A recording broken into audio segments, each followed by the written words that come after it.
lost in night, in the wood, shadows fight. Don't take gold, can't take flight. Power's gone, nothing's right. Cauldron cold, no more fire. Potions fail, dreams expire. Spirits whisper, call me liar. In the dark, lost desire. Purchase cry, echo loud. Through the fog, through the shroud. Mystic force, once so proud, now just whispers in the crowd.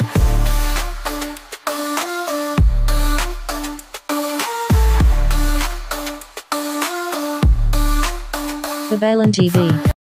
Hello Cancer, welcome po sa inyong reading. So this is for March 15 to March the 21st reading.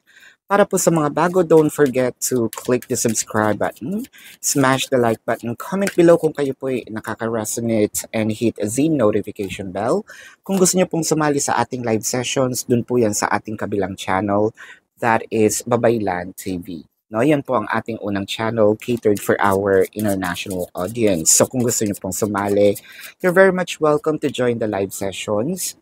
Ayan, so wag po kayo matakot dahil ito pong mga tao dito ay friendly naman po, no? So marami tayong pag-uusapin ngayon tungkol sa inyong finances, career, job. Siyempre, yung mga taong nandito is more of romance. So pag-uusapan din po natin yan. Romance, different stages, no? Sa mga mag-asawa, jowa, single, no? No label. Sa mga crushes or may mga crush, and third-party situation kung magpapakita, ano? So, wag niyo rin pong kakalimutan na meron po tayong paraffle, no? Ng free personal video reading na i-announce ko po sa Facebook, no? Doon po tayo sa Facebook, doon ko i-announce, kaya follow me sa Facebook para malaman nyo ang mga ang mechanics. Ayan. So I want you to know that this is a general reading. Pwedeng mag-resonate kayo sa buong reading, pwedeng konti lamang, no? Take what's only yours. Simulan na natin. So I feel like Cancer, meron tayong mga pinagdadaanan ngayon, no? Merong mga taong hindi nakakaintindi sa atin, no? Ang masakit dito, yung taong ito ay malapit pa, no?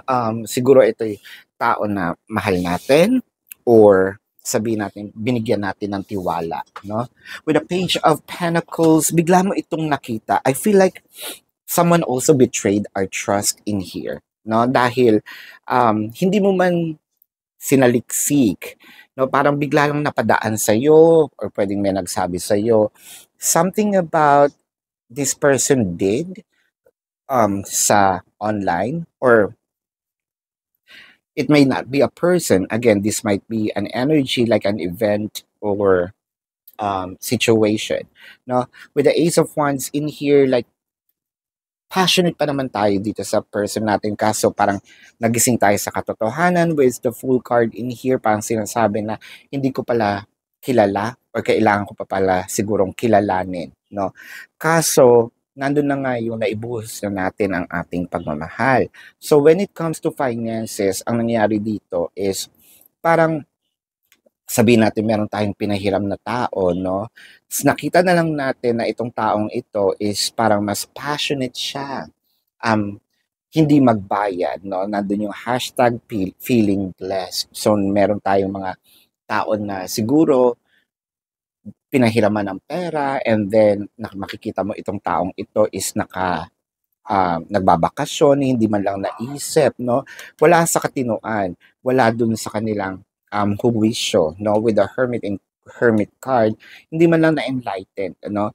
Na sana bayaran ko. So napaka-immature, kaso with the Ace of Cups, no? Parang importante din. So kung magjowa, baka ganun din ito, no? Napahiram mo yung pera, tapos parang hindi na nagkalimutan na.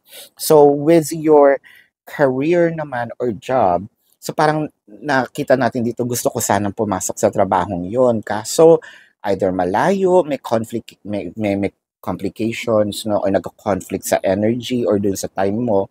Siguro umanap tayo ng second job dun sa mga OFW, no?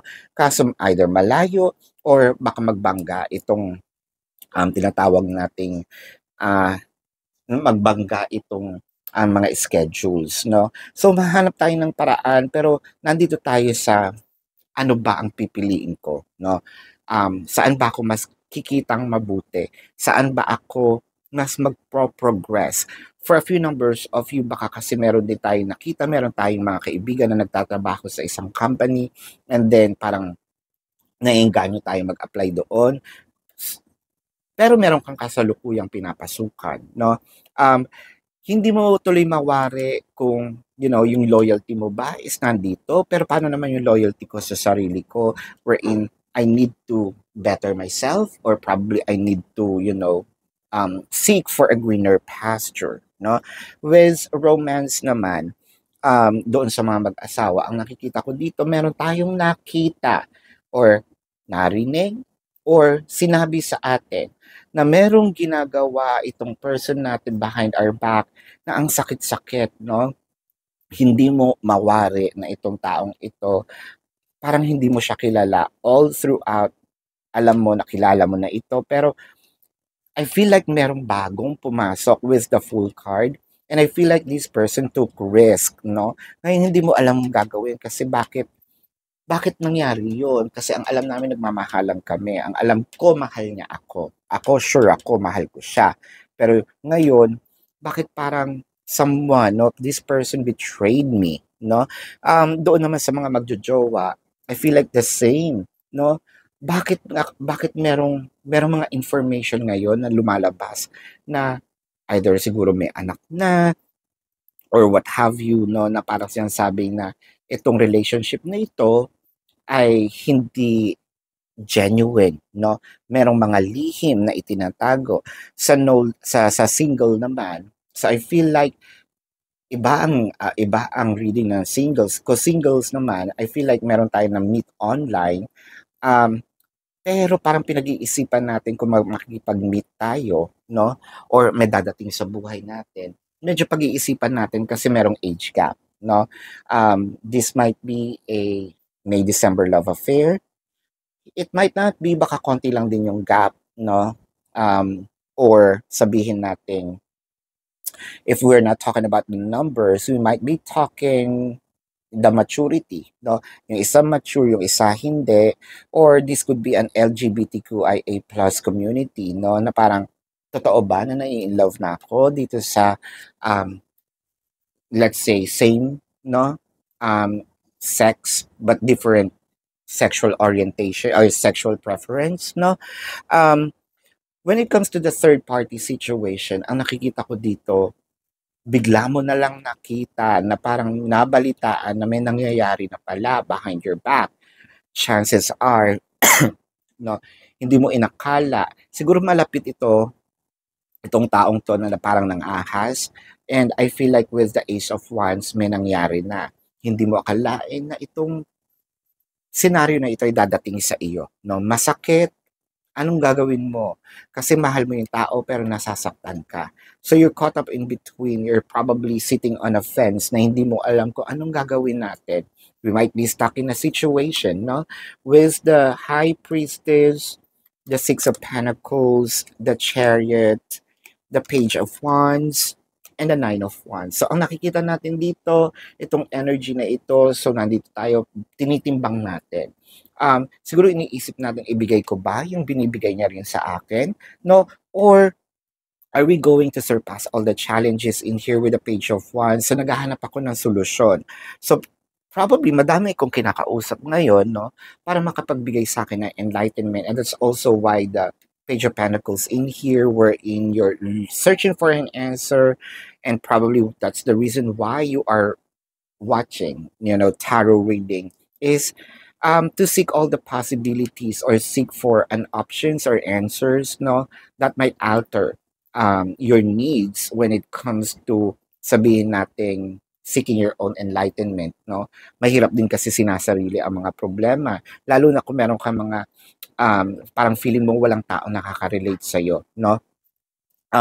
When it comes to finances, ang nakikita natin dito, parang gusto mo sanang mag mag-venture ng isang um, business, no?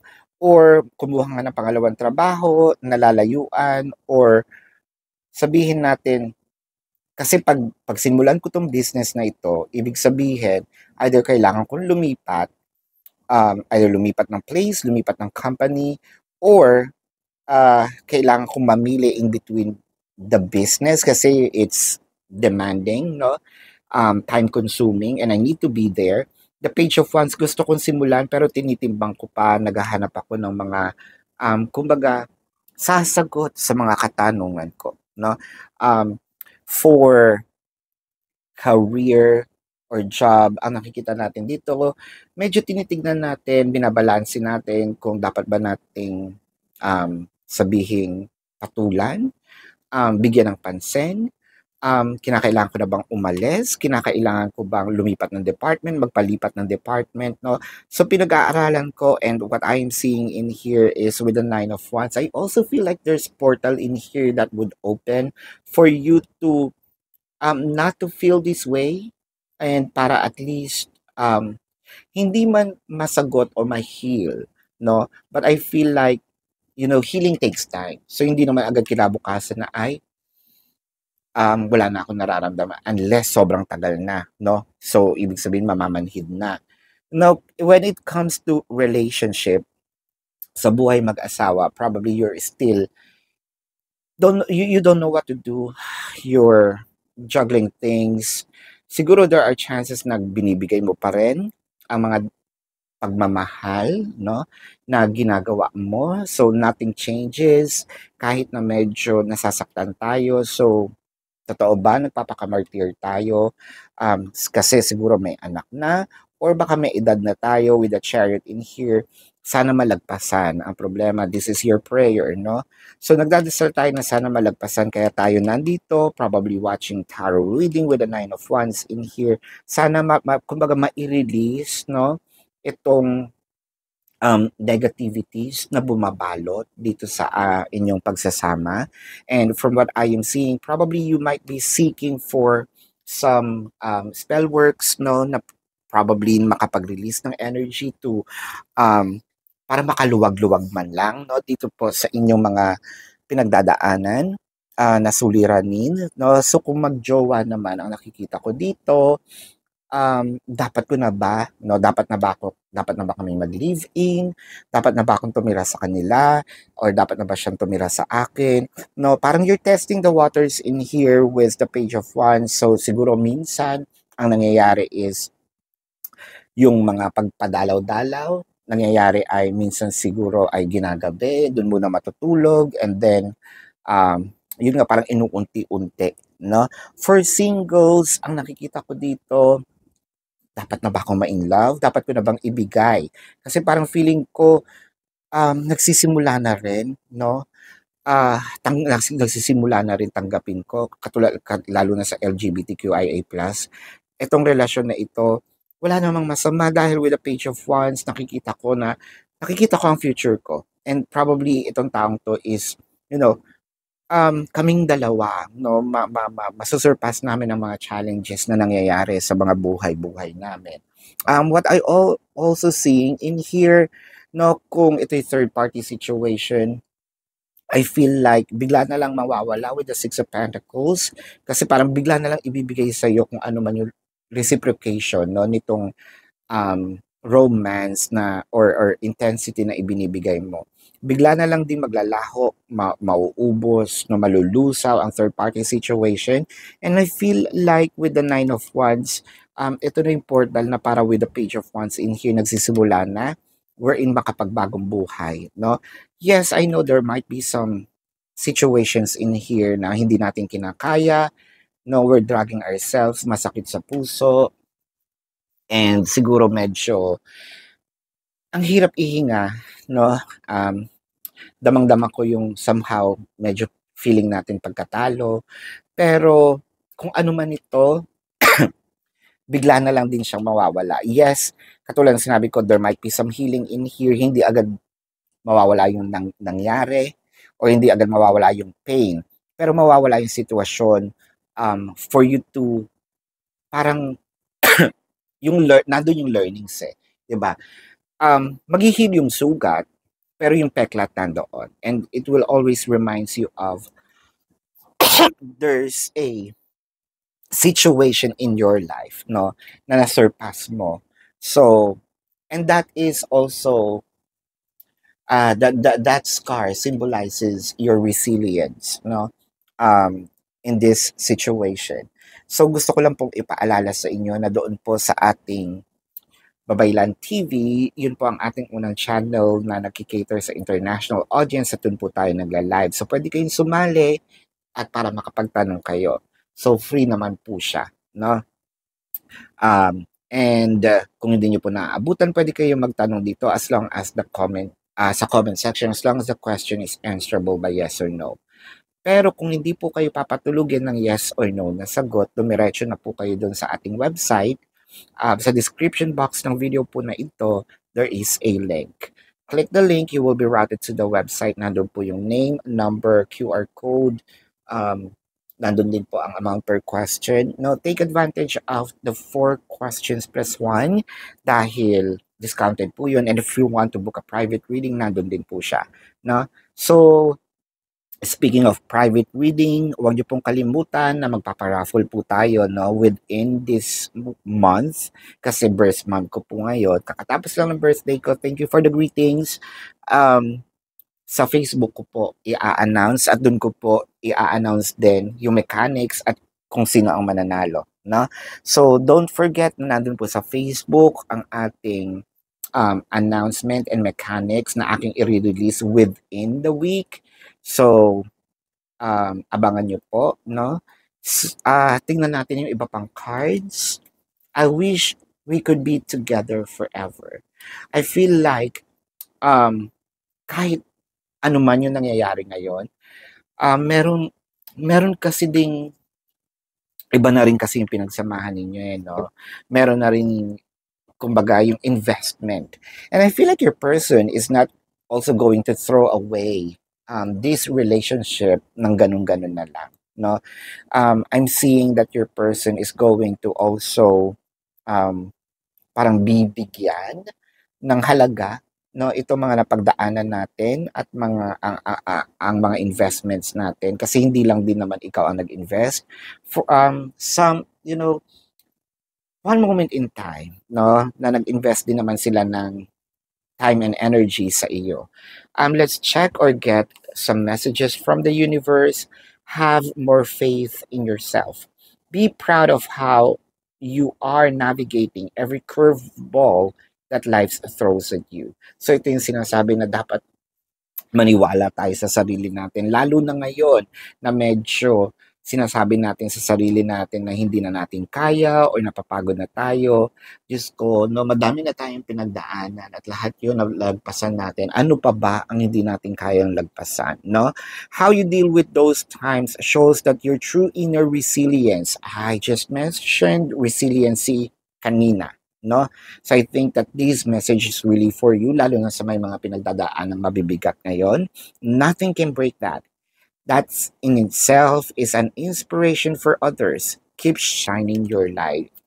And I feel like kung meron ka mga pinagdadaanan ngayon, dadalhin mo itong kwento na ito para makapag-inspire pa, no, ng ibang tao. Hindi lang siguro ikaw ang may pinagdadaanan ngayon. Yung pinagdadaanan mo at kung paano mo nalusutan itong problema na ito, I feel like makakapagbigay tayo ng answer sa ibang tao. And we might be a blessing to someone because of this experience. No. Let's check the zodiac sign of your person. This can be their sun sign or a placement in their chart. Pisces, Leo, Aries, Virgo, Taurus, Capricorn. Yan. So this is your reading. Love and light to you. Namaste. See you po sa susunod na readings. Goodbye.